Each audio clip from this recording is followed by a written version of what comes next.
Hello, नमस्कार, आदाब, सत श्री अकाल और अस्सलाम वालेकुम। मैं हूं मोहम्मद अहमद काज़मी, लेकर आया हूं आपका पसंदीदा कार्यक्रम आपके रूबरू। आज का कार्यक्रम बहुत ही खास है, जरा अलग है।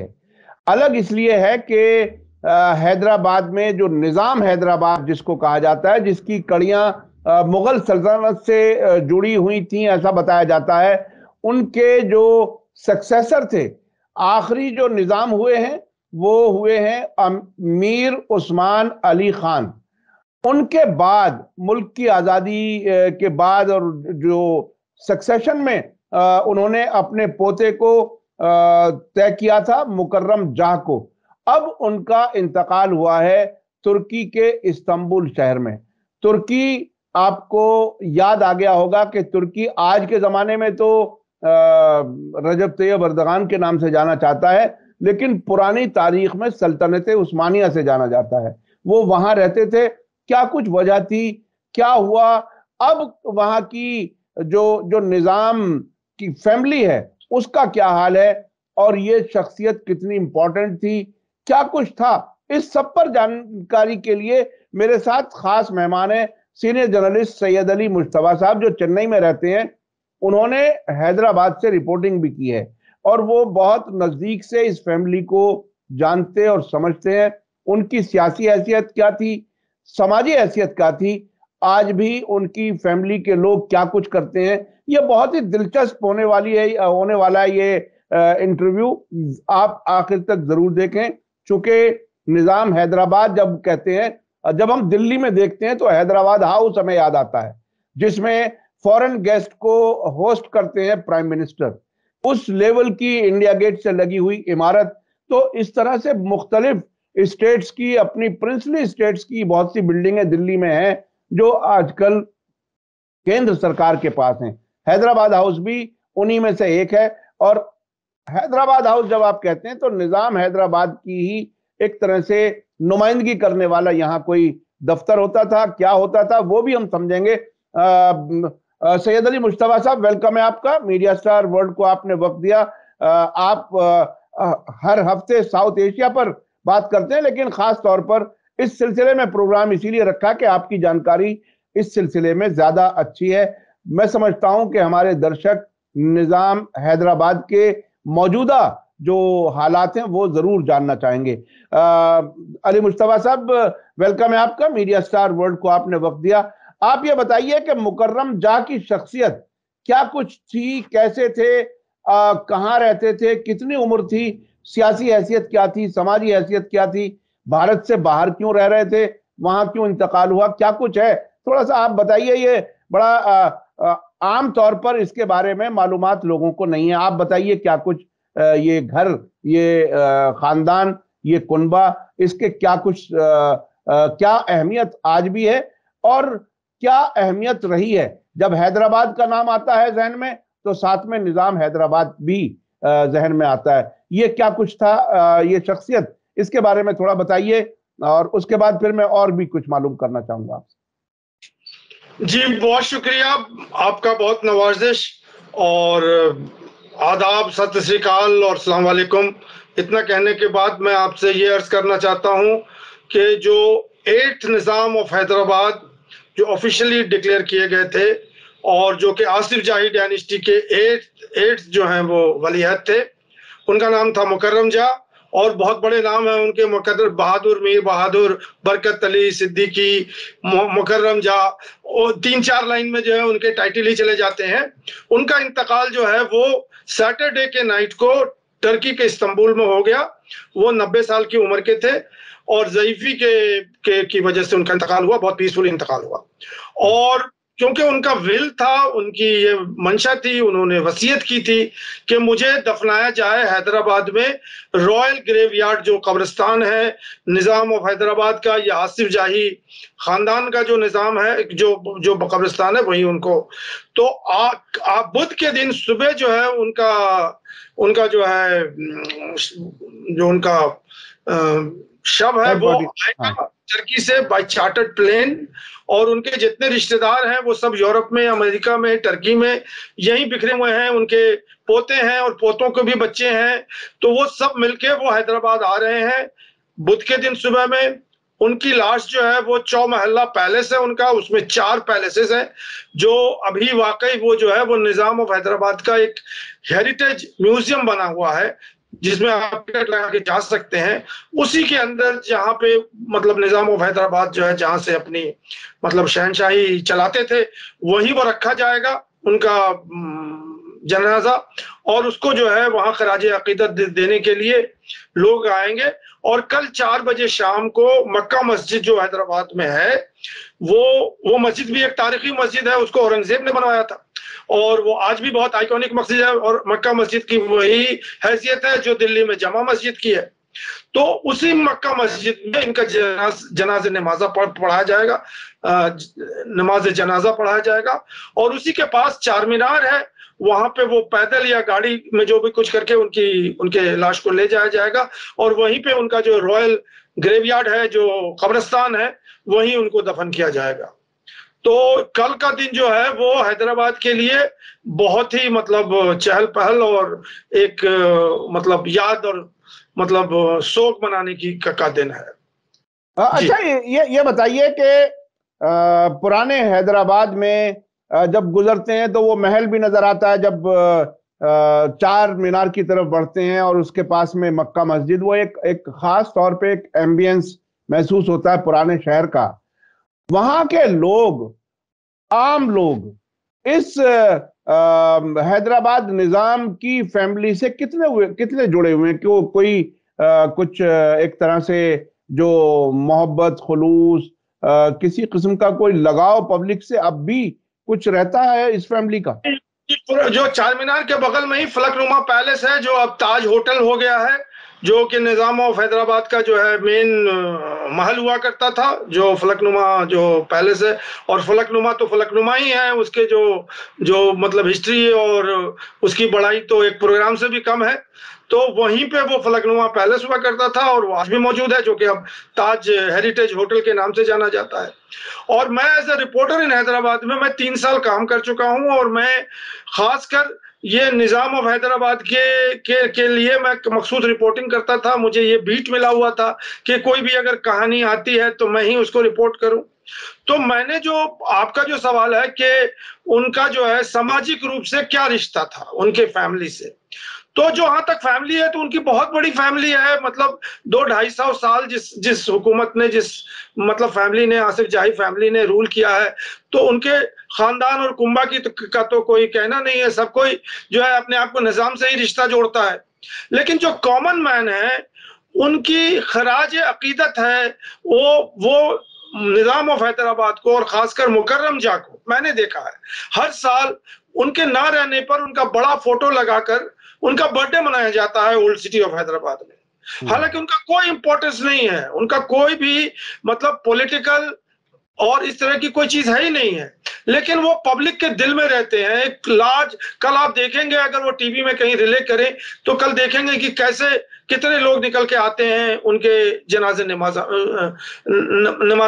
जनाजा में। तो जहां तक ताल्लुक है पब्लिक का, जो कि हैदराबाद के मतलब नेटिव हैं, जो रहने वाले वहां पे हैं, तो उनके दिलों में तो राज करते ही हैं मतलब मुकर्रम जा और नवाब और निजाम ऑफ हैदराबाद। ये जो मैंने देखा है कि 1 जनवरी को वो मीर उस्मान अली खान के फोटो लग जाते हैं रोड पे। फोटोग्राफर के, जो मैंने सिकंदराबाद वगैरह में देखा है, फोटोग्राफर के शॉप में जो है मीर उस्मान अली खान के फोटो लगे हुए हैं सबसे प्रोमिनेंटली। वो मतलब नेहरू जी के और गांधी जी के वो सब तो फोटो ही हैं, लेकिन इनके भी फोटो लगे हुए हैं। तो ये मतलब रिफ्लेक्ट करता है, जर्नलिस्ट मैं बता रहा हूं आपको कि कितनी हद तक अभी भी मैं जा रहा था तो एयरपोर्ट के पास बहुत बड़ा बैनर लगा हुआ था 1 जनवरी को निजाम ऑफ हैदराबाद का। तो जहां तक दिलों में रहने की बात है, जहां तक उनकी असर और रसूख की बात है, तो वो इमोशनल और सेंटिमेंटल है, उससे ज्यादा नहीं है। अच्छा, आम तौर पर बहुत से जगहों पर, खासतौर पर हम उत्तर प्रदेश वगैरह में देखते हैं, या शायद बिहार में भी ऐसा हो कि नॉर्थ के जो स्टेट थे, उनके जो प्रिंसली स्टेट्स कहीं कहीं थे, उनकी फैमिलीज के हालात बहुत खराब हैं। हत्ता के दिल्ली में भी कभी कभी शाही खानदानों के जो पुराने लोग कहीं कहीं हैं, उनकी हालत बहुत खराब है, खाने पीने तक की भी मुश्किल है। हैदराबाद में जो निजाम फैमिली है उनके कैसे हालात हैं, माली हालात कैसे हैं, क्या कुछ है, रख रखाव कुछ अभी बाकी है या किस तरह से रहते हैं? नहीं, देखिए, हैदराबाद का जो निजाम के जो फैमिली थी, तो इसमें जो मीर उस्मान अली खान थे वो बहुत ही विजनरी थे। उन्हें किसी हद तक ये एहसास हो गया था कि हमारा प्रिंसली स्टेट जो है वो चलने वाला नहीं है। इंडिया अगर आज़ाद हो जाएगी तो हमें अपनी गद्दी छोड़नी पड़ेगी। तो उन्होंने अपने पूरे कुंबे के लिए जो है उन्होंने एसेट डिस्ट्रीब्यूट किया हुआ था। और उनकी पूरी फैमिली, हालांकि जो मेजॉरिटी ऑफ द शेयर है वो मुकर्रम जा के पास है, लेकिन बाकी जो उनके कुंबे के लोग हैं, क्योंकि पूरा शहर जो है उसकी जो रियल एस्टेट है वो उन्हीं के पास है आज भी। तो वो तो है ही है, उसमें वो अपने वो किराया लगाते हैं, किराए से किराया खाते हैं, और मेन स्ट्रीट पे हर जगह। तो रियल एस्टेट का जहां तक मामला है तो वो सब निजाम के फैमिली से मिलते जुलते जो लोग हैं। और कोई भी आदमी जो निजाम के फैमिली का है, मैंने तो नहीं देखा कि वो कोई रिक्शा चला रहा हो या ऑटो चला रहा हो या फिर कोई बस का कंडक्टर हो, इस तरह का कोई आदमी नहीं है। और जिन लोगों से हमारी मुलाकात हुई है वो सब, आधी फैमिली जो है अमेरिका में रहती है, आधी फैमिली हैदराबाद में रहती है, कुछ इंग्लैंड में रहते हैं। और ये जो अभी हमारे जो निजाम, 8th निजाम है मुकर्रम जा, ये तो यूरोप में ही मुस्तकिल से 30-35 साल 40 साल से, ये तो 1970 में ही हैदराबाद छोड़ दिया था इन्होंने। अच्छा, वो छोड़ने की, वो हैदराबाद छोड़ने की कहानी क्या थी, क्यों चले गए थे, क्या हुआ था? वो भी मैं समझता हूँ समझने की बात होगी। नहीं, वो समझने की बात है, वो समझने में समझा देता हूं। आप इसको इस तरह समझिए कि 1948 में जो है वो हैदराबाद जो है वो इंडियन स्टेट हो गया। उनकी जो निजाम की बादशाहत थी और आज वो खत्म हो गए। और जो उस्मान अली खान जो थे उनको भारत सरकार ने, सरदार पटेल ने हैदराबाद का या आंध्र प्रदेश का राज प्रमुख बना दिया था। और वो गवर्नर थे of Hyderabad, of Andhra Pradesh, not Hyderabad, Andhra Pradesh जो स्टेट बना था उसके वो राज प्रमुख थे, गवर्नर थे। और कई साल वो वहां पे गवर्नर ही बने रहे वो। और उनका इंतकाल 1967 में हो गया। उसके बाद जो है ये मुकर्रम जा जो है इनको प्रिंस बना दिया गया, इनको निजाम बना दिया गया, क्योंकि इनका जो जो जो हैसियत थी, क्योंकि ये प्री इंडिपेंडेंट एरा में जब इनकी उम्र मुकर्रम जा की 9 या 10 साल की थी तो इनको क्रोन कर दिया गया था, क्रोनेशन हो गया था कि ये नेक्स्ट निजाम होंगे, 8वें निजाम होंगे। तो 1967 तक जो है वो 69 तक वो प्रीव्यू पर्स मिलता था राजाओं को हिंदुस्तान में। और सबसे बड़ा जो पर्स मिलता था गवर्नमेंट ऑफ इंडिया से वो हैदराबाद को मिलता था कि वो biggest princely state of India था। तो वो पैसे जो है आ रहे थे 1969 तक। अब वो गवर्नमेंट इंडिया ने, इंदिरा गांधी ने वो बंद कर दिया, उसको नेशनलाइज बैंक किया, प्रीव्यू पर्स बंद कर दिया। तो जब बंद कर दिया तो ये बिल्कुल चित हो गए, सारे हिंदुस्तान के जो प्रिंसली स्टेट थे, रजवाड़े थे, सब चित हो गए। तो अब उनका ये था कि अब हम क्या करें। तो और यहाँ झगड़े बहुत थे, ये आपको समझना पड़ेगा। हैदराबाद जो है उसमें झगड़े बहुत रहते हैं। और मेरा अपना, क्योंकि मैं कोशिश कर रहा था कि मैं किताब लिखूं इसी प्रिंस मुकर्रम जा बहादुर के ऊपर, जो मैं नहीं लिख पाया, लेकिन उसकी जानकारी मुझे बहुत है, तो मैं आपको उस अपनी जानकारी से शेयर करता हूं।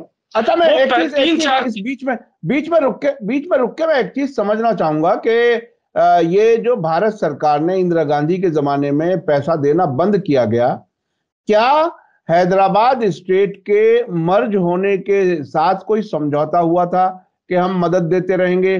क्या नई दिल्ली ने, सेंट्रल गवर्नमेंट ने किसी समझौते की खिलाफ वर्जी की, या उन्होंने कोई ऐसी शर्त तोड़ दी थी जिसकी वजह से पैसा देना बंद किया?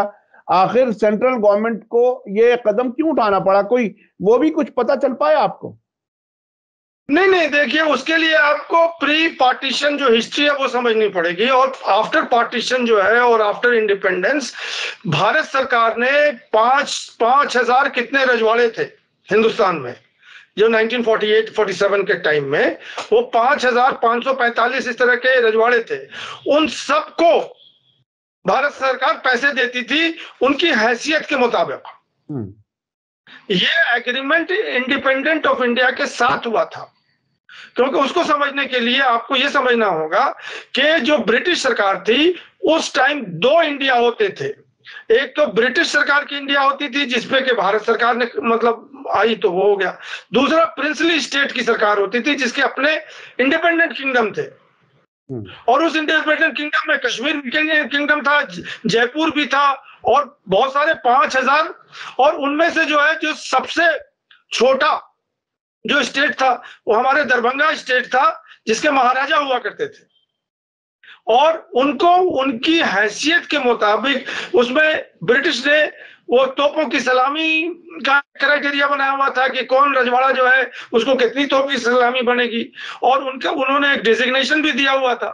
तो जो निजाम ऑफ हैदराबाद था, या ये भी थे, वो HEH थे, हिज एक्सॉल्टेड हाइनेस।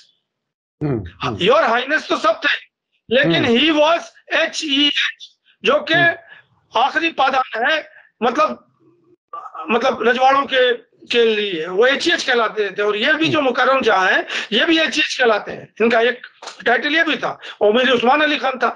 तो ये जो थी, ये जो बात थी, वो तो इंडिपेंडेंट इंडिया से और रजवाड़ों से एक समझौता हुआ था कि आप हमारे यहाँ मर्ज कर जाइए गवर्नमेंट ऑफ इंडिया में, और अपनी रियासत छोड़ दीजिए, और हम आपको जो है आपका खर्चा जो है देते रहेंगे। तो 48 से लेकर 69 तक जो है वो इन सारे रजवाड़ों को गवर्नमेंट ऑफ इंडिया पैसे देती रही उनके हैसियत के मुताबिक। अब इंदिरा गांधी जब आई तो उन्होंने कहा कि ये तो बहुत बड़ा मतलब एक्सचेकर है और पैसे जा रहे हैं जो कि बेकार में इनको मेंटेन करने के लिए रखे हुए हैं, तो उन्होंने उसको बंद कर दिया। जब बंद कर दिया तो जनता के लिए और स्टेट के लिए, भारत के लिए तो बहुत अच्छी खबर थी, लेकिन इन रजवाड़ों के साथ ये हुआ कि ये तो फ्लैट हो गए, ये तो रोड पे आ गए, अब कहाँ जाएंगे ये, इन्हें कोई सोर्स ऑफ इनकम नहीं है। तो मुकर्रम जहाँ उसके बाद 1-2 साल के बाद जो है 70-71 के आसपास ये निकल लिया ऑस्ट्रेलिया, और फिर उसके बाद से ये यूरोप में और इधर उधर घूमते रहे ये। अच्छा मुकर्रम जहाँ की शादियां काफी हुई हैं ऐसा सुनने में आता है, और जो सबसे पहले निजाम थे मीर उस्मान अली खान, वो भी शादियों का एक रिकॉर्ड बना के गए थे। क्या ये वो शादियों की जो एक लिमिट रखी गई है 4 के लिए कहा जाता है, ये उससे भी कहीं ज्यादा शादियां करते थे क्या? क्या कुछ था? ये सवाल जो है हम और आपके बीच में बहुत अच्छा लगता है बोलने में, और हम इस वजह से उनको मतलब नीचा कर देते हैं और अपने आप को बहुत ऊपर कर देते हैं। लेकिन अगर आप उनको राजा और बादशाह के मतलब नजर से देखेंगे या उस दूरबीन से देखेंगे, तो वो बादशाह ही क्या हुआ जिसकी एक बीवी हो? वो बादशाह ही क्या हुआ? जी। तो उस्मान अली खान जो थे, he was a Mughal Prince. वो अपने आप को मुगलिया सल्तनत का मतलब वलीअहद समझते थे।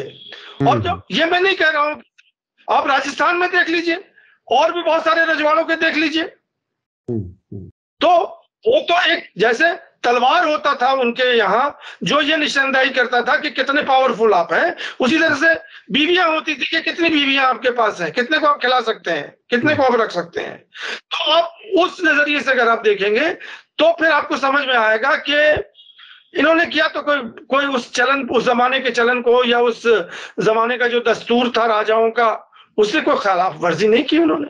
अच्छा, उस जमाने के जो राजा थे, मुसलमानों में तो कहा जाता है कि साहब 4 शादियां या ज्यादा शादियों का जो जिक्र जिस तरह से आप कर रहे हैं, तो क्या उस जमाने के जो हिंदू राजा भी थे अपने अपने रजवाड़ों के, उनके यहाँ भी कई शादियां होती थी क्या?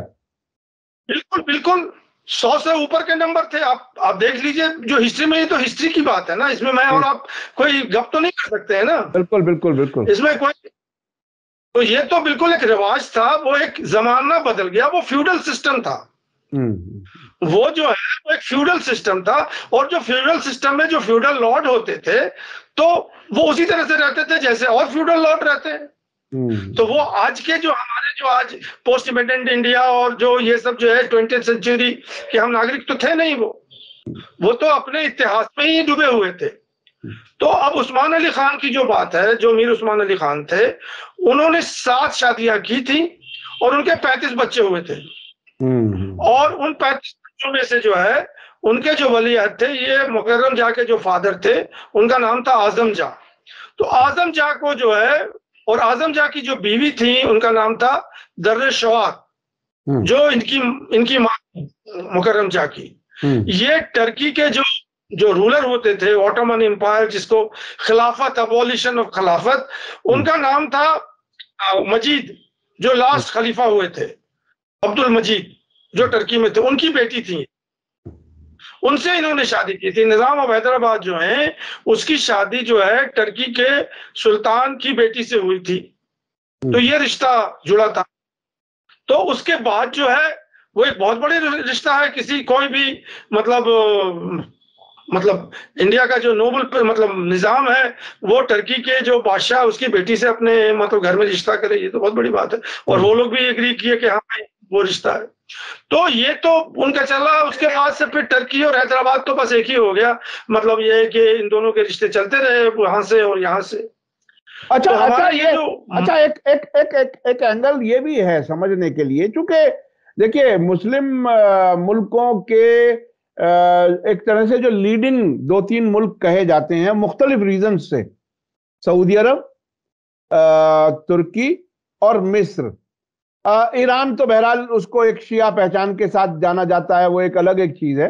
लेकिन ये जो हैदराबाद का तुर्की से ताल्लुक था, इसका ताल्लुक सिर्फ बादशाहों के बीच का ताल्लुक था या कोई मसलकी कनेक्शन भी था, जो आम तौर पर सऊदी सोच से जरा हट करके अहले सुन्नती हैं ये सारे दोनों तीनों मुल्क, क्या कुछ किस तरह से कनेक्शन था, क्या था?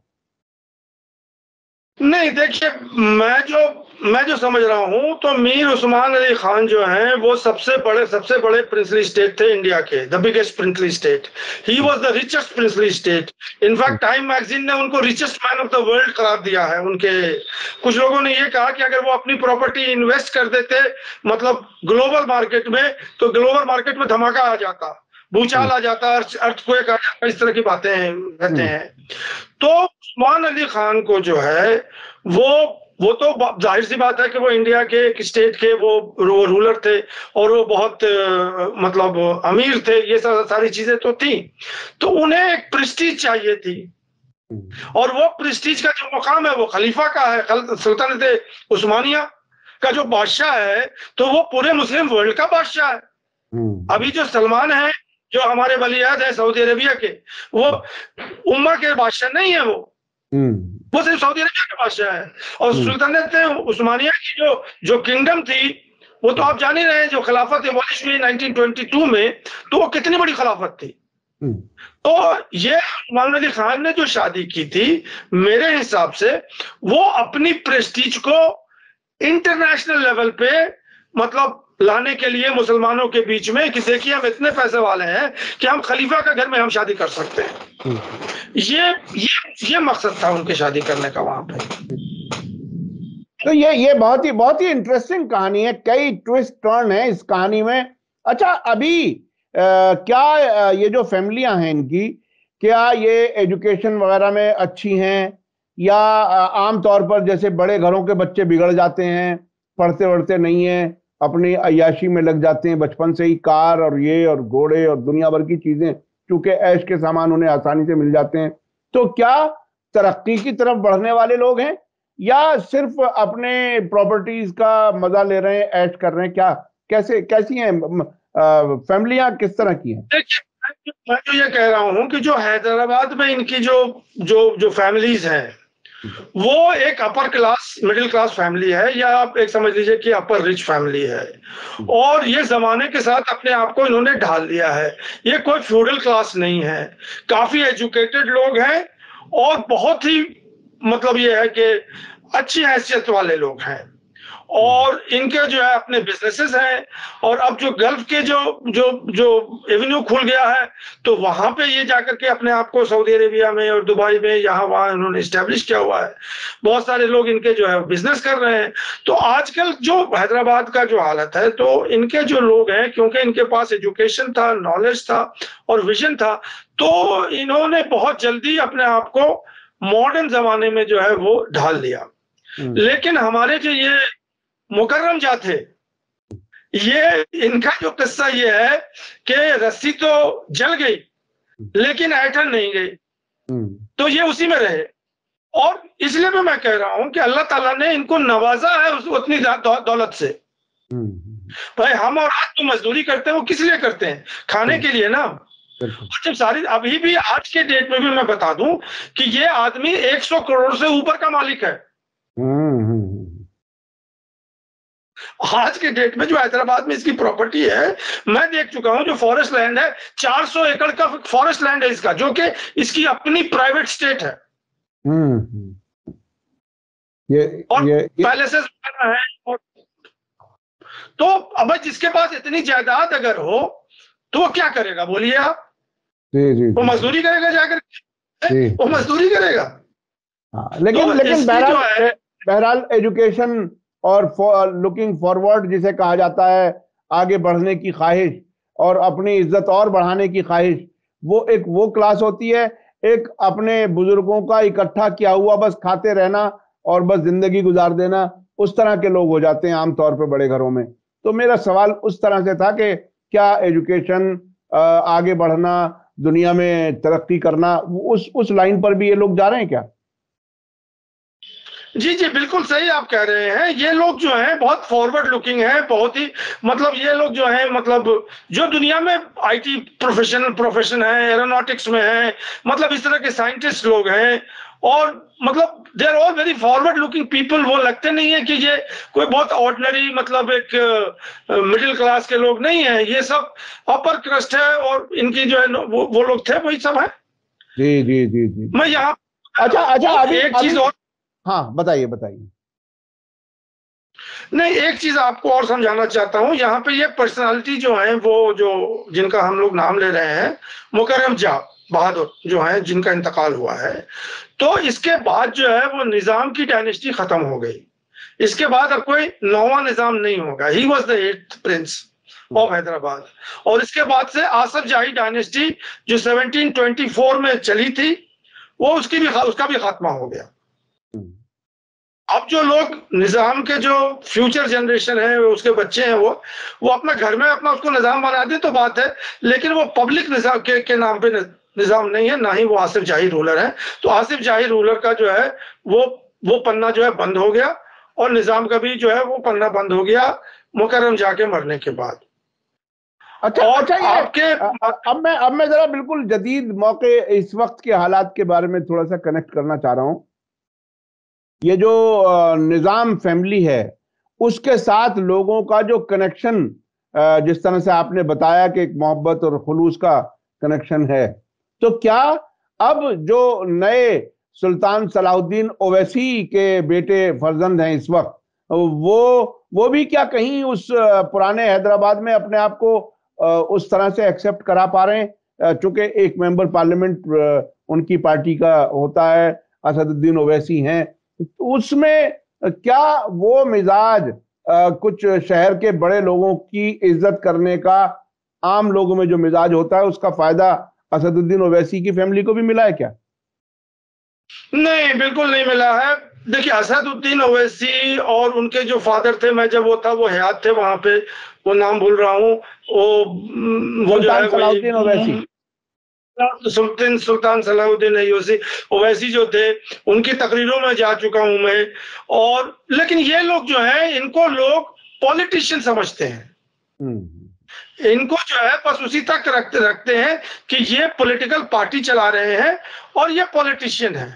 लेकिन वो जो एक एहतराम होता है, एक अंदर से दिल से जो खराज अकीदत होती है, और जो इज्जत होती है, एक जो मर्तबा होता है, वो तो सिर्फ निजाम को ही है। और इनको था, जो मुकर्रम जहां है।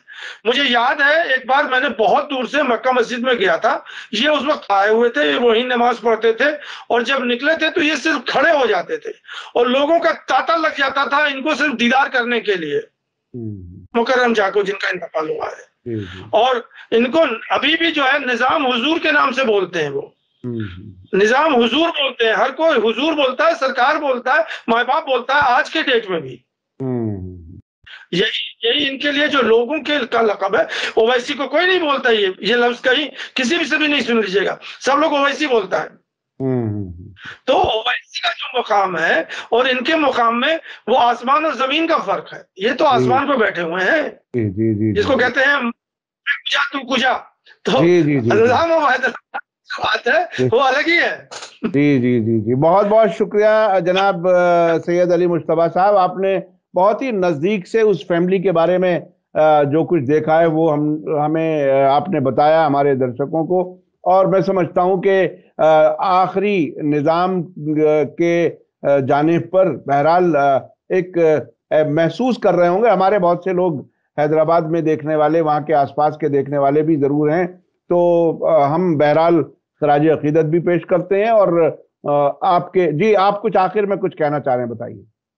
जी, मैं जो आखिर में, मैं इसके बाद हमें मुझे कभी ये मौका नहीं मिलेगा, मैं 3-4 पॉइंट इनके मुकर्रम जा के बारे में कह देता हूं। तो एक तो सबसे बड़ी बात है कि ये जब ये वलीअहद थे और जब वलीअहद पे आए तो जमाना बिल्कुल बदल गया था। मतलब जो वक्त होता है वो बहुत बड़ी चीज होती है। एक जमाने में मतलब बरतानिया जो है दुनिया का बादशाह हुआ करता था, हुकूमत बरतानिया, उसका कहीं सूरज नहीं ढलता था। वक्त बदल गया तो आप समझ लीजिए कि क्या हो गया। तो ये जब आए, मतलब मंजर आम पे, या जब वो आए थे, तो हुकूमत बदल गई, बादशाह बदल गया, राजे बदल गए। तो ये एक बदले हुए निजाम में इन्होंने अपना जो है अपने आप को आए। और वो निजाम ऐसा था जो कि हॉस्टाइल था। निजाम ऑफ हैदराबाद के जो हैं वो गवर्नमेंट ऑफ इंडिया 1947 से 1948 से भी जो है वो उसका हॉस्टाइल एटीट्यूड था। बाकी रजवाड़े क्योंकि हिंदू रजवाड़े हुआ करते थे तो उनसे ना हॉस्टाइल था और ना ही बहुत फ्रेंडली था। लेकिन इनके साथ जो था वो जो गवर्नमेंट थी वो भी हॉस्टाइल, जो पब्लिक थी वो ज्यादातर मतलब majority of them are non Muslim, तो दे आर हॉस्टाइल। तो दैट इज पॉइंट नंबर 1।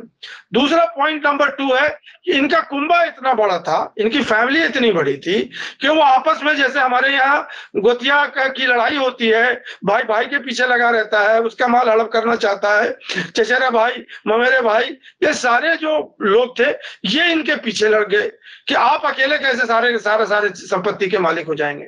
तो ये दूसरा जो है इसको बहुत बड़ा, मतलब ये इसको समझ नहीं सका, इसको सुलझा नहीं सका।